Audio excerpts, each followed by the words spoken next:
marché à bétail, bien qu'il soit approvisionné, manque de clients pour cause de la flambée des prix. Pour avoir un beau taureau, il faut débourser entre 450 000 et 650 000 francs CFA. C'est ce qui nous signale notre équipe de reportage.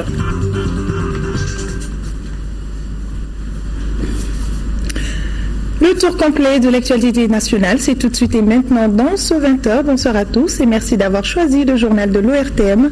Nous sommes mercredi et le traditionnel Conseil des ministres est tenu aujourd'hui à Koulouba et nous vous livrons le contenu du communiqué du Conseil des ministres. Avec moi sur ce plateau, Ibrahima Djambeli. Bonsoir Ibrahima. Bonsoir Kadidiatou Kone.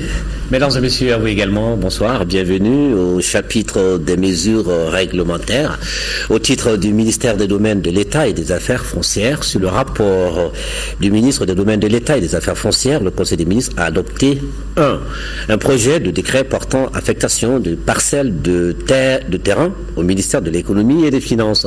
Les parcelles de terrain, objet du titre foncier numéro 118, d'une superficie de 8 ar 60 centiares, 6 à Dougani et du titre foncier numéro 119 d'une superficie de 12 hectares 59 à 99 centiares 6 à Banakoro dans le cercle de Kangaba sont affectés au ministère de l'Économie et des Finances dans le cadre de la réalisation d'infrastructures au bénéfice de l'administration des douanes du cercle de Kangaba en vue de contribuer à l'amélioration des conditions de travail de ses agents et à la mise en œuvre de la carte douanière revisée.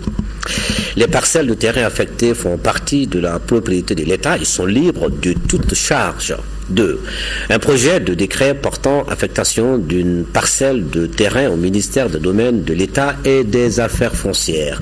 La parcelle de terrain sise à Sanafara, commune urbaine de Kati, objet du titre foncier numéro 68 859 du cercle de Kati d'une superficie de 73 à 95 centiares, est affecté au ministère des Domaines de l'État et des Affaires foncières en vue de la construction du siège du bureau des domaines et du cadastre de Kati. La construction de ce siège permettra au bureau des domaines et du cadastre de Kati de disposer d'un cadre adéquat de travail, d'assurer une meilleure accessibilité de ses services aux usagers, d'atténuer les charges afférentes à son fonctionnement, notamment celles liées au bail en cours, d'offrir un cadre sécurisé pour la conservation des archives foncières. La parcelle de terrain affectée est une propriété de l'État libre de toute charge. Au chapitre des mesures individuelles, le Conseil des ministres a procédé aux nominations suivantes. Au titre du ministère de la Santé et de l'Hygiène publique, inspecteur en chef, M. Nama Magassa, médecin, inspecteur en chef adjoint, Madame Marie-Madeleine Togo, médecin, inspecteur, Madame Kadiatou Koulibaly, pharmacienne, Monsieur Boubacar Abida Maïga, ingénieur sanitaire, Monsieur Fodé Boundi, médecin, Monsieur Lassana Konaté, inspecteur des finances. Au chapitre des communications écrites au titre du ministère de l'administration territoriale et de la décentralisation, le Conseil des ministres a examiné une communication écrite relative au chronogramme actualisé des élections communales et régionales et du district de Bamako. La prorogation à titre exceptionnel des mandats des conseils des collectivités et le report des élections initialement prévues pour avril 2015 ont rendu nécessaire l'actualisation du chronogramme qui avait été établi pour les dites élections. Le chronogramme actualisé comporte les activités non réalisées du chronogramme précédent, notamment celles relatives à la conception et à la mise en œuvre du plan de communication et de sensibilisation sur les élections communales, régionales et du district de Bamako, au traitement des dossiers collectés après la dernière révision exceptionnelle des listes électorales, à l'actualisation du fichier électoral, aux travaux des révisions exceptionnelles des titres des listes électorales, à la mise à jour du fichier électoral suite à la révision exceptionnelle des listes électorales, à la production et à la remise des cartes NINA, à la gestion des candidatures, à la tenue et à la sécurisation des opérations électorales, à l'adoption des décrets et décisions prévus dans le cadre de l'organisation des dites élections. Il intègre également les activités devenues nécessaires du fait de la prorogation, notamment celles relatives à une seconde révision exceptionnelle des listes à partir du 1er juin 2015 pour prendre en charge les insuffisances constatées lors de la première révision et le retour des réfugiés à l'amélioration du dispositif technique organisationnel des élections, au retour sécurisé des services administratifs et judiciaires dans les régions de Tombouctou, Gao et Kidal, ainsi que dans certains cercles des régions de Mopti et de Ségou. Voilà, c'est tout pour le Conseil des ministres de ce mercredi. Merci bien, Ibrahima. Djombele également s'est communiqué. Le ministre de l'Équipement, des Transports et du Désenclavement informe les populations des régions de Koulikoro et de Ségou du démarrage des travaux de construction des projets de l'autoroute Bamako-Koulikoro, du pont de Kayo à Koulikoro et sa route d'accès de l'échangeur au carrefour de la route de Markala à Ségou et du pont de Kouro barrage. Le ministre Koumaré précise que les travaux des 10 projets démarreront au courant du mois d'août 2015. Pour ce faire, le ministre de l'Équipement, des Transports et du Désenclavement invite les populations riveraines dont les biens immobiliers sont implantés dans les emprises des projets cités ci-dessus à prendre les dispositions nécessaires pour libérer les emprises et faciliter par la même occasion la réalisation de ces projets porteurs. Mamadou Hachim Koumaré d'indiquer qu'une équipe d'évaluation des impacts environnementaux se trouve présentement sur le terrain au fin d'informer les populations riveraines dont les biens immobiliers pourraient être impactés par les réalisations de ces projets. Le ministre de l'Équipement, des Transports et du Désenclavement informe également les usagers des routes en général et les transporteurs en particulier de l'interdiction de stationner les gros porteurs sur les accotements des routes. Le stationnement de gros porteurs, camions remorques et citernes le long des accotements des routes constitue de gros dangers pour les usagers, surtout en cette période d'hivernage.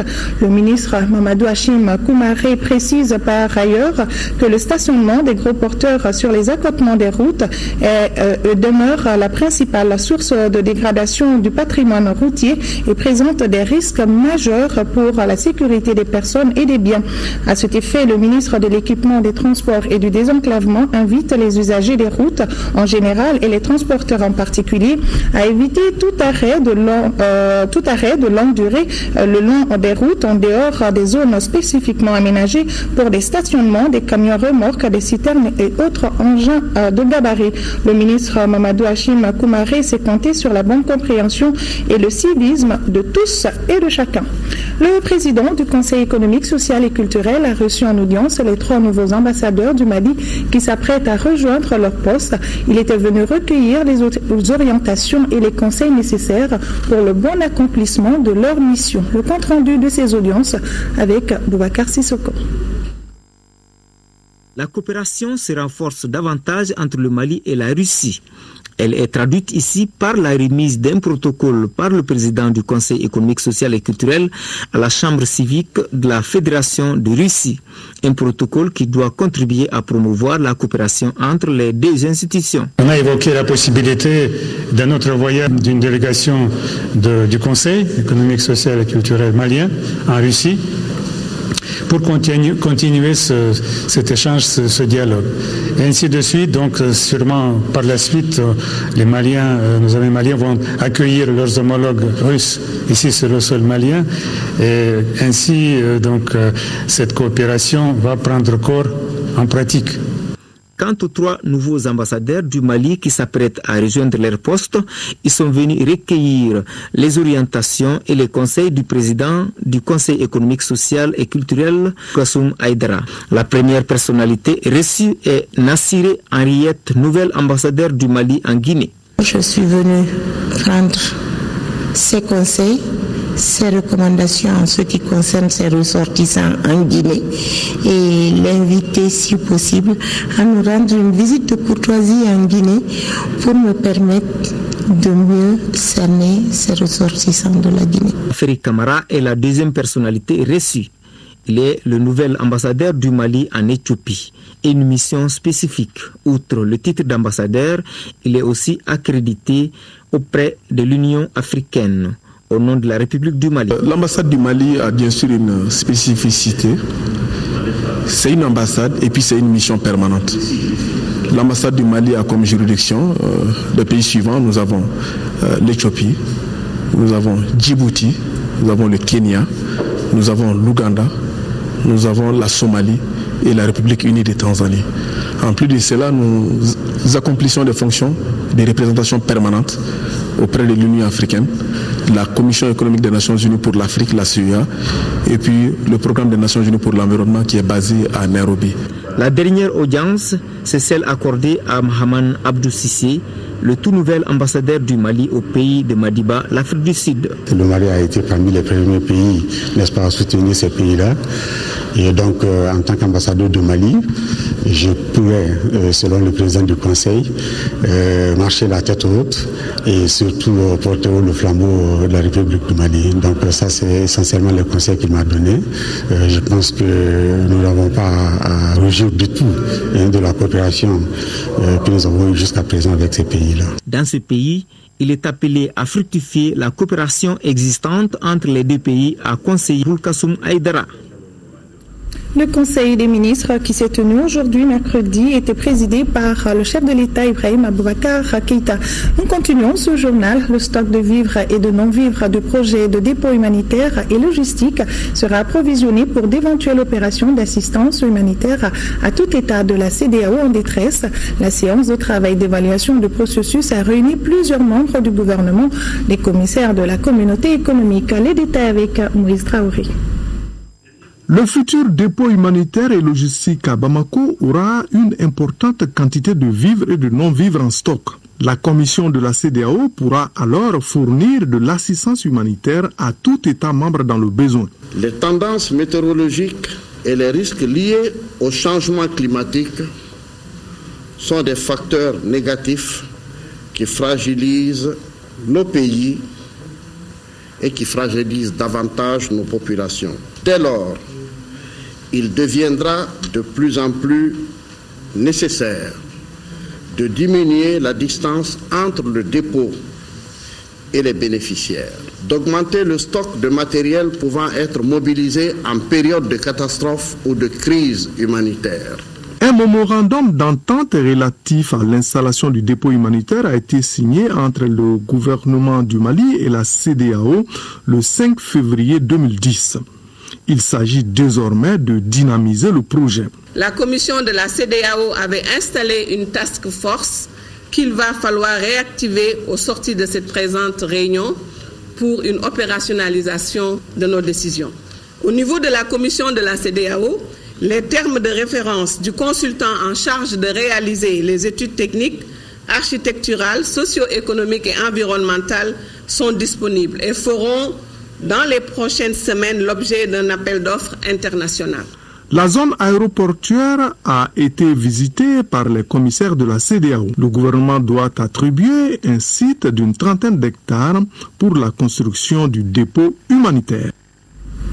Première escale pour l'actualité régionale Mopti, où les travaux de réhabilitation de camps de jeunesse de Soufroulaye ont coûté 231 millions de francs CFA et visent à améliorer les conditions d'apprentissage et d'insertion socio-professionnelle à des jeunes dans plusieurs filières de formation. Envois spéciaux à Agissa Aliotouré. Forte mobilisation au camp de jeunesse de Soufroulaye dans la commune rurale de Sio, cercle de Mopti. Motif, réserver un accueil de grand jour au ministre en charge de la jeunesse venu lancer les activités du camp. Rénové et équipé, le camp de Soufroulaye offre les conditions idoines pour la formation et le séjour des jeunes déscolarisés. Les travaux du centre s'inscrivent dans le cadre du programme Jeunesse et Résilience. Ce programme concerne les jeunes de l'ensemble du pays qui viennent ici pour renforcer leurs compétences, pour apprendre des métiers qui peuvent leur permettre de s'installer à leur propre compte. C'est un programme qui s'inscrit parfaitement dans l'accord de paix et de réconciliation au Mali qui vient d'être signé et dont l'objectif, entre autres aussi, c'est de stabiliser cette jeunesse-là, de l'occuper afin d'éviter qu'elle ne s'adonne à des activités malveillantes. La réhabilitation du camp est rendue possible grâce à un fonds financé par 4 agences du système des Nations Unies et géré par le PNUD. L'action vise à booster l'insertion socio-économique des jeunes au Mali. Pour les équipements, je crois qu'on a réhabilité pour environ 250 millions de francs CFA et pour les équipements environ 45-50 millions de francs CFA. Notre rôle principal et la raison pour laquelle nous sommes ici, c'est pour accompagner les efforts du gouvernement malien pour adresser la question de l'emploi des jeunes. Et c'est dans cette dynamique que le gouvernement entend lancer un vaste chantier des activités de la jeunesse au Mali. Nous avons de vastes chantiers que nous sommes en train d'ouvrir. Et ces chantiers-là, en ciblant les jeunes, passent par la formation professionnelle où nous avons mobilisé des ressources très conséquentes, presque autour de 100 milliards déjà mobilisés et que nous sommes en train de mettre en œuvre. Nous sommes en train de le faire sur l'ensemble du territoire national et surtout en milieu rural. Autre temps fort de la cérémonie, la visite guidée du camp et la plantation d'arbres dans l'enceinte du camp. Nous restons dans la région de Mopti pour parler du lancement des activités de projet Pro-Réagir, financé à hauteur de 35 milliards de francs CFA par le ministère des Affaires étrangères, du Commerce et du Développement du Canada. Le projet Pro-Réagir vise la relance du développement économique durable à travers l'agriculture. Reportage à Yacouba Meiga. Le programme renforcement de l'agriculture irriguée est financé par le ministère des Affaires étrangères, du Commerce et du Développement du Canada pour un coût global d'environ 35 milliards de francs CFA, dont 7 milliards et demi pour la région de Mopti. Des objectifs de construction d'aménagement hydro-agricole, de réhabilitation d'aménagement hydro-agricole, de construction de magasins. J'apprécie la coopération allemande qui, à l'origine, a initié les projets d'irrigation de proximité. Sur la base de cette expérience, la coopération canadienne est venue pour dire qu'effectivement, nous ne dupliquons pas nos interventions, nous nous alignons à vous vu votre expérience. Je félicite cette initiative qui demeure quand même une réponse effectivement aux difficultés de nos populations. Ces actions, une fois réalisées, vont contribuer à aménager, réhabiliter et consolider au moins 19 000 hectares de nouvelles terres agricoles irriguées pour une production annuelle supplémentaire attendue de près de 24 800 tonnes de céréales, dont 19 000 tonnes de riz et plus de 63 400 tonnes de produits maraîchers. Ceci consacre bien évidemment la volonté expresse de son Excellence Monsieur le Président de la République d'allouer 15% du budget de l'État au secteur de l'agriculture. À la fin du programme, près de 39 000 exploitations, soit plus de 233 500 producteurs et productrices bénéficieront directement des aménagements hydro-agricoles construits, réhabilités et ou mis en valeur. Nous restons dans le même registre, mais à Bamako, la formation professionnelle des acteurs des filières agricoles est au centre d'une table ronde. La rencontre vise à amener les bailleurs de fonds à accorder plus de financement à la formation professionnelle, précisément aux filières porteuses telles que le sésame, le karité et l'échalote. Les précisions avec Moussa Fani. C'est pour la croissance économique et la création de l'emploi que le réseau Plaidoyer Lobbying entend promouvoir les filières porteuses comme les karités, les sésames et l'échalote. Ces filières contribuent à l'augmentation des revenus des exploitants. C'est pourquoi le réseau veut mettre un accent particulier sur la formation professionnelle des acteurs de ces filières. Un des objectifs majeurs du plan stratégique d'ICO 2015, coopération et ses partenaires au Mali, est de faire le plaidoyer auprès des décideurs, des partenaires techniques et financiers que vous êtes pour la promotion de la formation professionnelle des jeunes ruraux pouvant aboutir à l'amélioration des conditions de vie. Pour atteindre cet objectif, le LPL a élaboré une note technique qui constitue un outil de plaidoyer pour le réseau auprès des partenaires techniques et financiers, les décideurs, l'État et les collectivités pour une synergie d'action. Nous avons essayé de faire au cours de notre diagnostic le choix sur un certain nombre de filières sur lesquelles nous devons travailler et que nous pensons que ces filières-là sont aujourd'hui, en tout cas, des filières qui rapportent beaucoup plus aux communautés et aux producteurs. Il s'agit de la filière sésame, de la filière karité et de la filière échalote, oignon. Les filières sésame, karité et échalote sont pourvoyeurs d'emplois et occupent une place importante dans les activités génératrices de revenus des jeunes et des femmes en milieu rural. Le rapport d'activité du premier semestre 2015 et l'examen des recommandations de la première session ordinaire sont au programme de la deuxième session ordinaire du comité d'orientation et de pilotage du projet de reconstruction et de relance économique. Les membres du comité d'orientation et de pilotage du projet doivent également statuer sur le programme de travail et de budget 2015 révisé. Batraouri.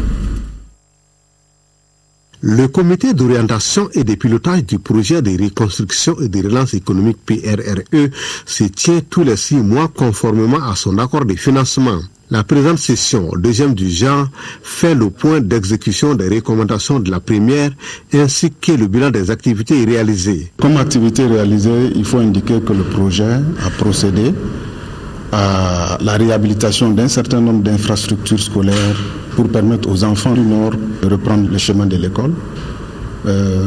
Également, il y a des relevés de dégradation qui sont en cours pour prendre en charge les autres aspects, les autres infrastructures, les infrastructures de santé, les infrastructures d'éducation, les infrastructures d'hydraulique, afin qu'elles soient fonctionnelles pour permettre aux populations déplacées qui sont en train de retourner de pouvoir bénéficier des services sociaux de base. Au cours de leurs travaux, les membres du comité d'orientation doivent aussi examiner et approuver le plan de travail et le budget 2015 révisé. Cette deuxième session ordinaire qui se tient quelques mois après la signature de l'accord de paix est d'une importance capitale pour le gouvernement du Mali dans la relance de ses activités. Le projet de reconstruction et de relance économique reste pour le gouvernement de la République du Mali un instrument important de sa politique de développement des zones nord du pays touchées par la crise. Et le programme d'activité élaboré dans le cadre de ce projet contribuera certainement à accroître l'accès des populations aux services sociaux de base, améliorer la gouvernance locale et impulser le développement de l'économie locale. Placé sous la tutelle du ministère de l'économie et des finances, le projet de reconstruction et de relance économique a lancé ses activités en septembre 2014. Il vise à réduire la vulnérabilité des communautés et familles touchées par la crise de 2012.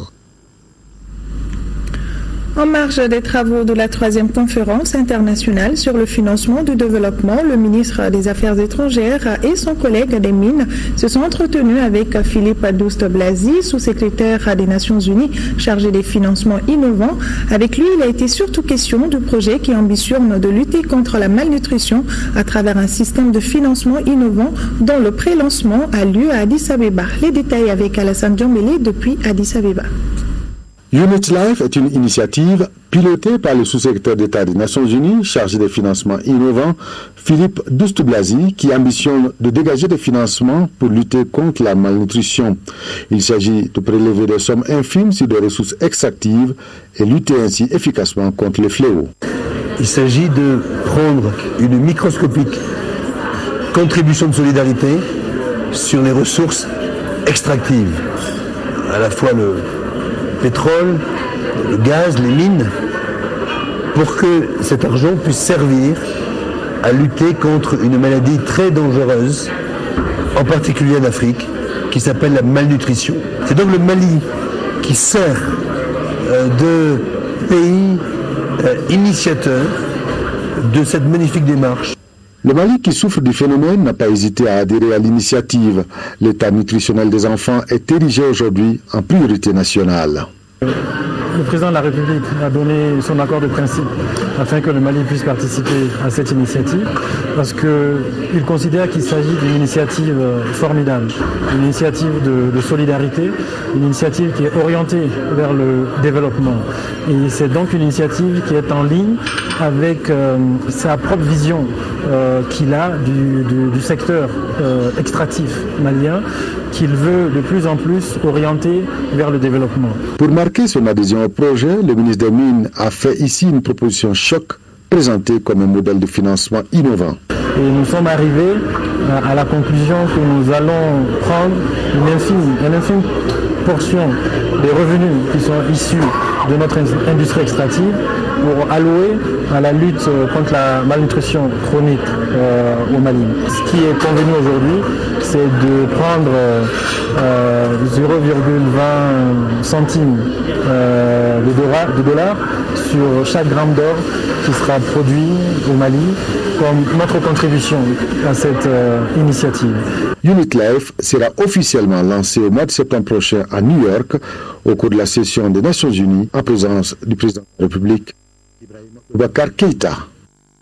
Et nous reviendrons sur d'autres aspects de cette rencontre dans nos éditions de demain. Ici, à Bamako, Énergie du Mali SA oriente sa politique depuis des années vers la diversification de la production énergétique. Elle s'appuie notamment sur la promotion des énergies renouvelables avec un accent particulier sur le solaire. Ce sont là quelques informations données au cours par la société. Les administrateurs de la structure étaient réunis ce matin pour la première session budgétaire de l'année 2015. On en parle avec Mohamed Jara. À Énergie du Mali, on prône la politique des bons partenariats entre la structure et les consommateurs de l'électricité.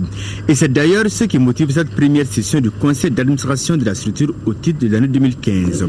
À cette session essentiellement budgétaire, les administrateurs discutent de grandes réformes en cours pour réduire le coût de l'électricité. Nous avons lancé une politique hardie de diversification de la production, notamment par les énergies renouvelables.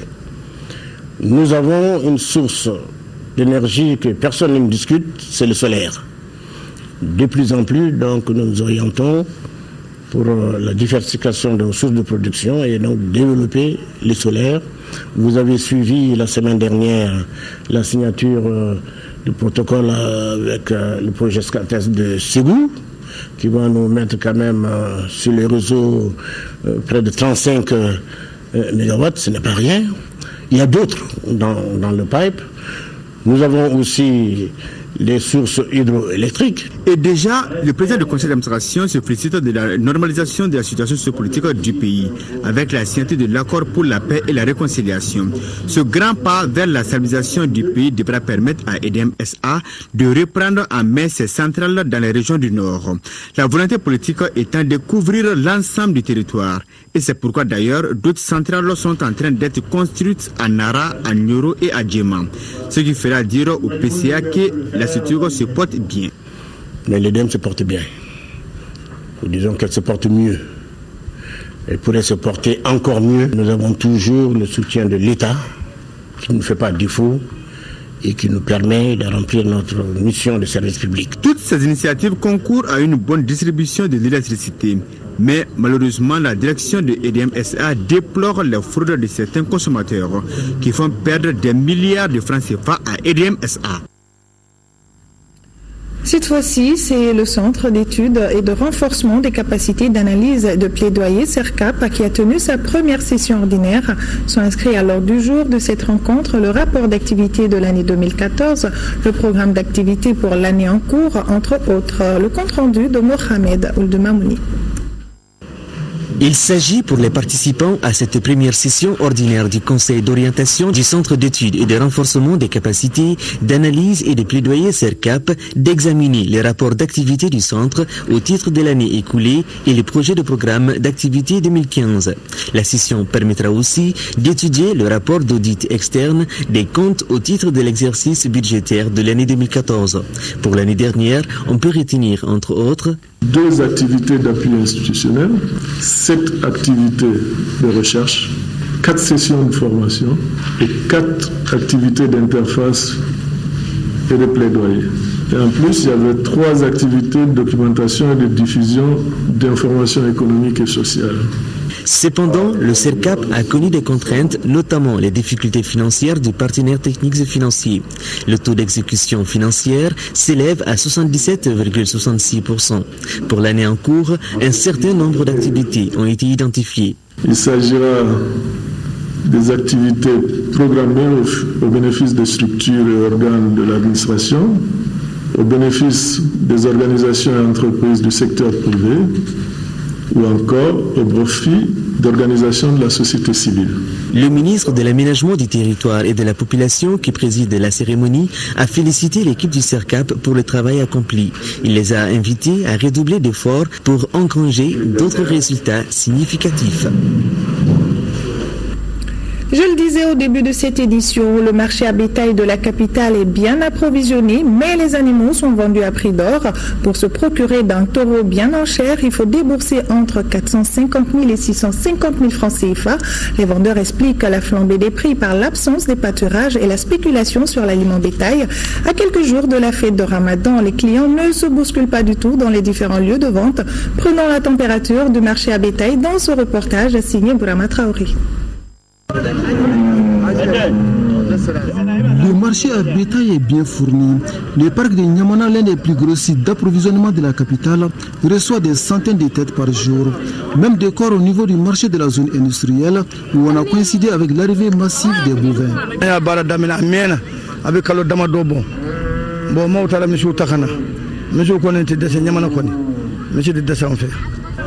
Bien que le marché à bétail soit bien approvisionné, les clients ne se bousculent pas. Cette faible affluence s'explique en grande partie par la cherté des animaux.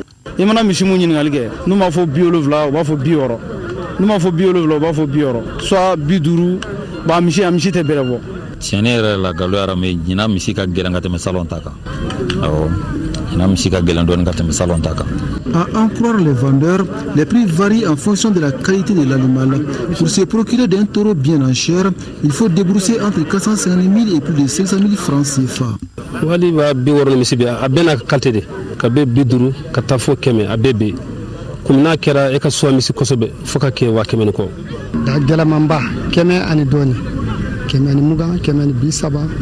La vente à prix d'or du bétail n'est pas fortuite.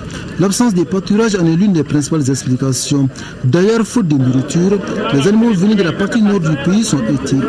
La spéculation sur l'aliment bétail est aussi à l'origine de la cherté des bovins.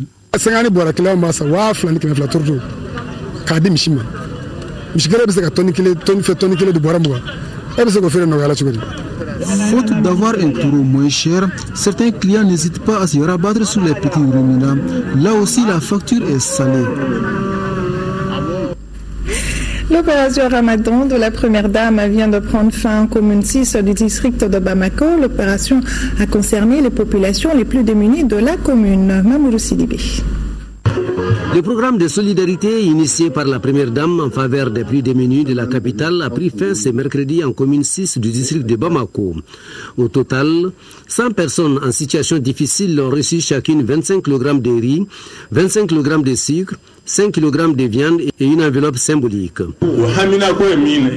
Hier, je dis merci à l'initiatrice. Je profite de cette occasion pour souhaiter le retour de la paix au Mali et l'entente entre tous les Maliens. Les autorités du district ont salué le caractère traditionnel de ce geste. Au terme de l'opération, nous sollicitons la pérennisation de l'opération. Nous portons la voix des bénéficiaires qui ne sollicitent que ça soit une tradition. L'opération Ramadan ainsi terminée, les bénéficiaires souhaitent se retrouver l'an prochain autour d'une autre donation. Autre action humanitaire, le RPM a remis un don aux fidèles musulmans de la mosquée de Nyarila. La cérémonie de remise était présidée par le vice-président du parti. Reportage Fadema Keita. Ces produits alimentaires composés de sucre et de riz s'inscrivent dans le cadre de l'appui en ce mois béni de Ramadan aux fidèles musulmans de la première mosquée de vendredi de la capitale. Le geste demande prière et bénédiction aux musulmans de la mosquée pour que la paix, le développement prôné par les autorités du pays se concrétise. La cérémonie, c'est une cérémonie de remise des dons pour la rupture du jeûne à l'une des plus vieilles mosquées, surtout la première mosquée de vendredi de district de Bamako. C'est symbolique, c'est un symbole très fort que nous avons essayé de mettre en évidence. Les récipiendaires se disent très ravis. Nous savons que les autorités n'ont pas oublié cette mosquée. Et ça ne date pas d'aujourd'hui. Depuis que le président Ibrahim Boubacar Keïta n'était pas au pouvoir, il a quand même toujours fréquenté cette famille. Vraiment, nous le remercions beaucoup pour ça et nous remercions encore le parti pour cette donation qu'il vient de faire au nom de la communauté musulmane. Des bénédictions pour le parti et le président de la République ont mis fin à la cérémonie de remise.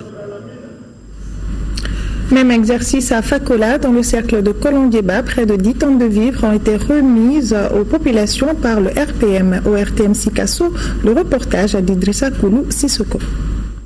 Ce geste du Bureau politique national du Rassemblement pour le Mali en faveur des populations de Fakola victimes d'attaques terroristes s'inscrit dans un élan de solidarité du parti.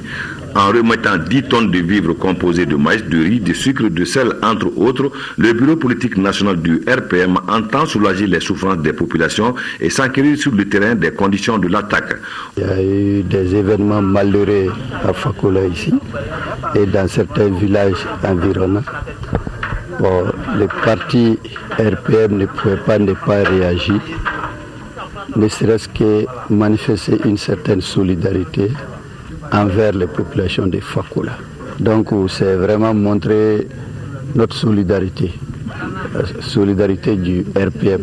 En recevant les dons, le chef de village a magnifié le geste du parti RPM tout en invitant les autorités à renforcer la sécurité dans leur localité. Je suis très content de ce que le RPM a fait pour nous.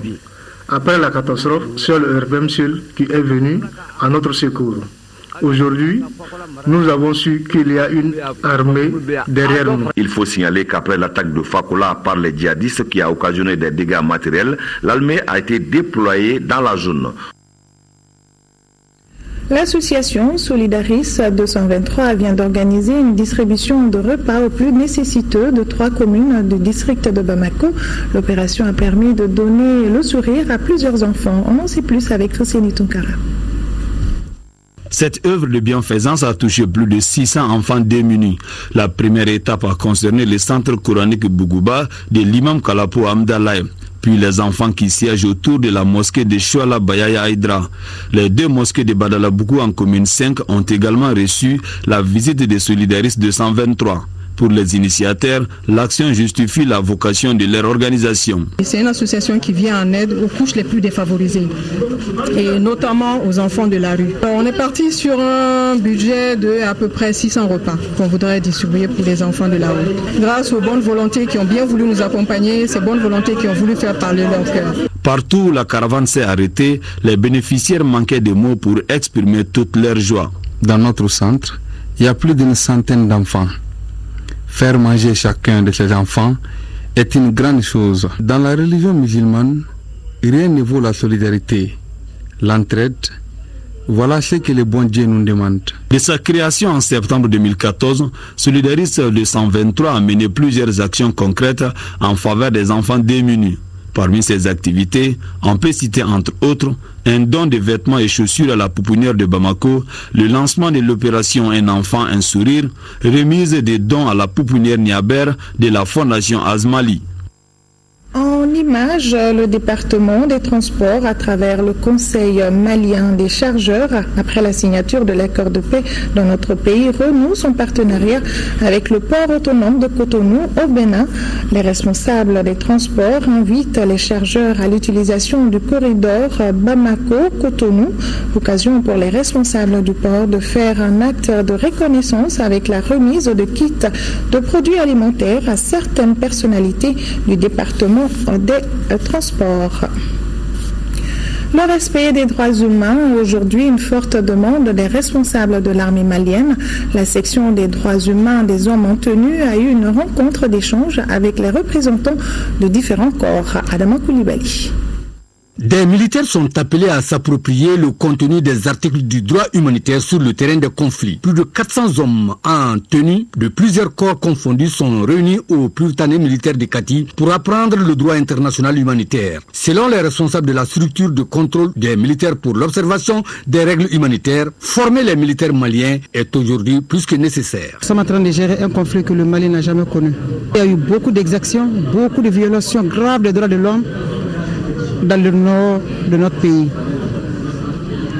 Vu la gravité de cette situation et vu réellement la dispersion des hors-la-loi sur le territoire national, les responsables militaires, nos chefs militaires, les autorités militaires ont décidé d'aller à l'offensive sur le terrain en demandant à la section droit international humanitaire que je représente d'aller échanger et partager le maximum d'informations avec les militaires de tout grade confondus au sein des forces armées et de sécurité et sur toute l'étendue du territoire national pour leur dire que les temps ont changé. Les militaires participant à cet atelier vont échanger sur des modules comme relations civiles et militaires, le concept genre, la protection des populations, les violences sur les femmes. L'atelier est organisé dans le partenariat entre l'état-major général des armées avec l'ONU Femmes et le Royaume des Pays-Bas. Le commandant de zone numéro 3 de Kati apprécie l'initiative. Cet atelier qui porte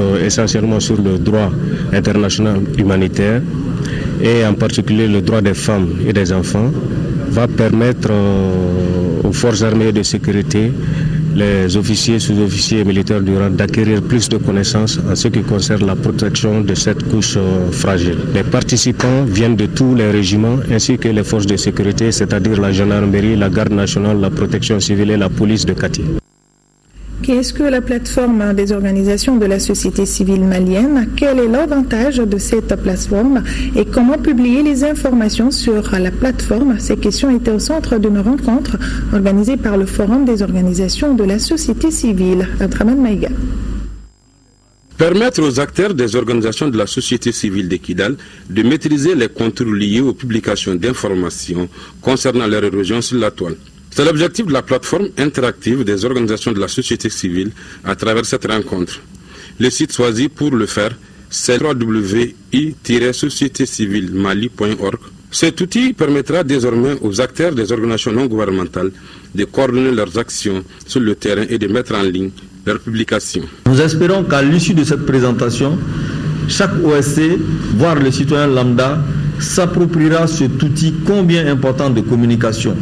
Non seulement en l'utilisant, mais aussi en étant un relais auprès de celles et ceux qui n'ont pas eu la chance d'être là. e-sociétécivilemali.org est une initiative innovante pour un positionnement et une meilleure lisibilité des actions des organisations de la société civile au Mali. Elle est une réponse aux insuffisances de communication tout en contribuant au développement du Mali. L'union sociétécivilemali.org vient en complémentarité de nos sites internet existants et va au-delà. Certes, elle est une opportunité, mais elle constitue aussi un défi que nous devons coûte que coûte relever. Avec cette plateforme, les acteurs de la société civile de Kidal pourront désormais partager les informations sur les questions de développement, capitaliser les expériences et les pratiques des organisations de la société civile, mettre en valeur la perspective de la société civile malienne dans le processus de développement. En première région, une mission vient de sillonner tous les sites d'orpaillage des cercles de Kenyeba et de la commune rurale de Sadiola. Le constat est amer, les occupants ne respectent pas les mesures prévues par les études d'impact environnemental et social. Reportage Mahamadi Aloubari. En se rendant à Makouké et Fadougou, dans le cercle de Kenyeba, cette mission voudrait dans un premier temps se rassurer de l'arrêt des activités d'exploitation d'or dans le lit vif du fleuve Falémé. Ici, la société chinoise Fametal Mining Resources exploitait par dragage d'autres ressources que l'or précédemment établies dans le contrat. Elle ne respecte pas aussi les normes environnementales. Et ce non-respect a conduit au retrait des 2 permis qui lui étaient délivrés. Le constat est amer parce que les travaux n'ont pas été arrêtés.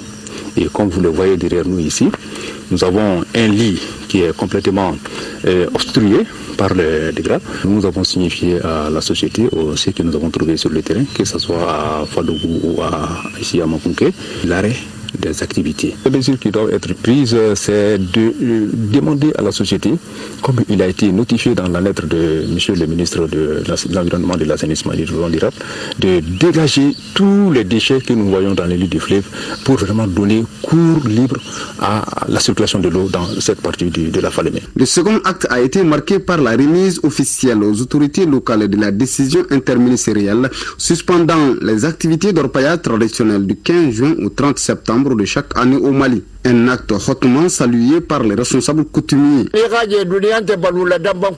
Les braves valets refusent les travaux champêtres pour aller sur les sites d'orpaillage. Ils ne trouvent rien sur ces sites et ils refusent de retourner au champ.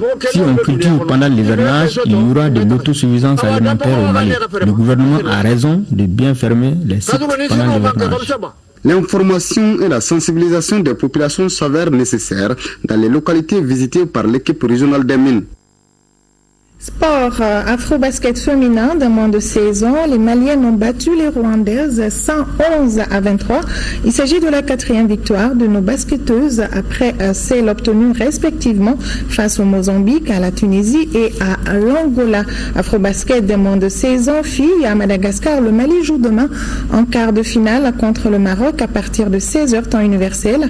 Par ailleurs, en match de préparation pour l'afro-basket masculin Tunisie 2015, les Aigles seniors ont battu la Côte d'Ivoire aujourd'hui à Abidjan par le score de 62-42. Je vous rappelle que le Conseil des ministres s'est réuni en session ordinaire ce mercredi dans la salle de délibération au palais de Koulouba sous la présidence du président de la République, M. Ibrahim Boubacar Keïta. Deux projets de décret portant affectation de parcelles de terrain au ministère de l'économie et des finances et au ministère des domaines de l'État et des affaires foncières. Le Conseil a également entendu une communication écrite relative au chronogramme actualisé des élections communales, régionales et du district de Bamako. Merci à tous nos téléspectateurs, vous l'aurez compris, c'est tout pour ce temps d'information. Bonne soirée à tous et à demain très certainement, même heure, même plateau. Que Dieu vous bénisse.